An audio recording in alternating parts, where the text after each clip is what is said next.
We'll have to say goodbye to that old Houghton Road bridge tonight. You'll see right now that cars are still going over it, but come 10 o'clock tonight, no more cars will be going over this bridge. Now, we're about a year into construction of not one, but two bridges. One of them is now ready to be used. Once the project is finished, each bridge will have 3 lanes of traffic, bike lanes, and a sidewalk. As it stands right now, there's one bridge with 1 lane of traffic going in each direction, and the condition of the road on that bridge, it really just isn't very good anymore. Now, tonight's traffic change puts cars on a brand new road, and the project manager says, be careful, you don't go too fast.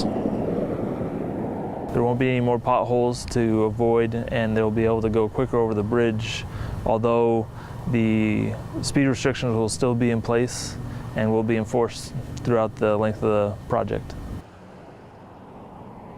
He says the project is ahead of schedule and anticipates completion actually this fall, which has some people who live here in Vail pretty excited.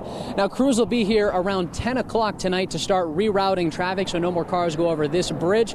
The next step in the project, get rid of the old bridge. Live on the Houghton Road Bridge near Old Vail Road, Max Darrow, KGUN 9 on your side.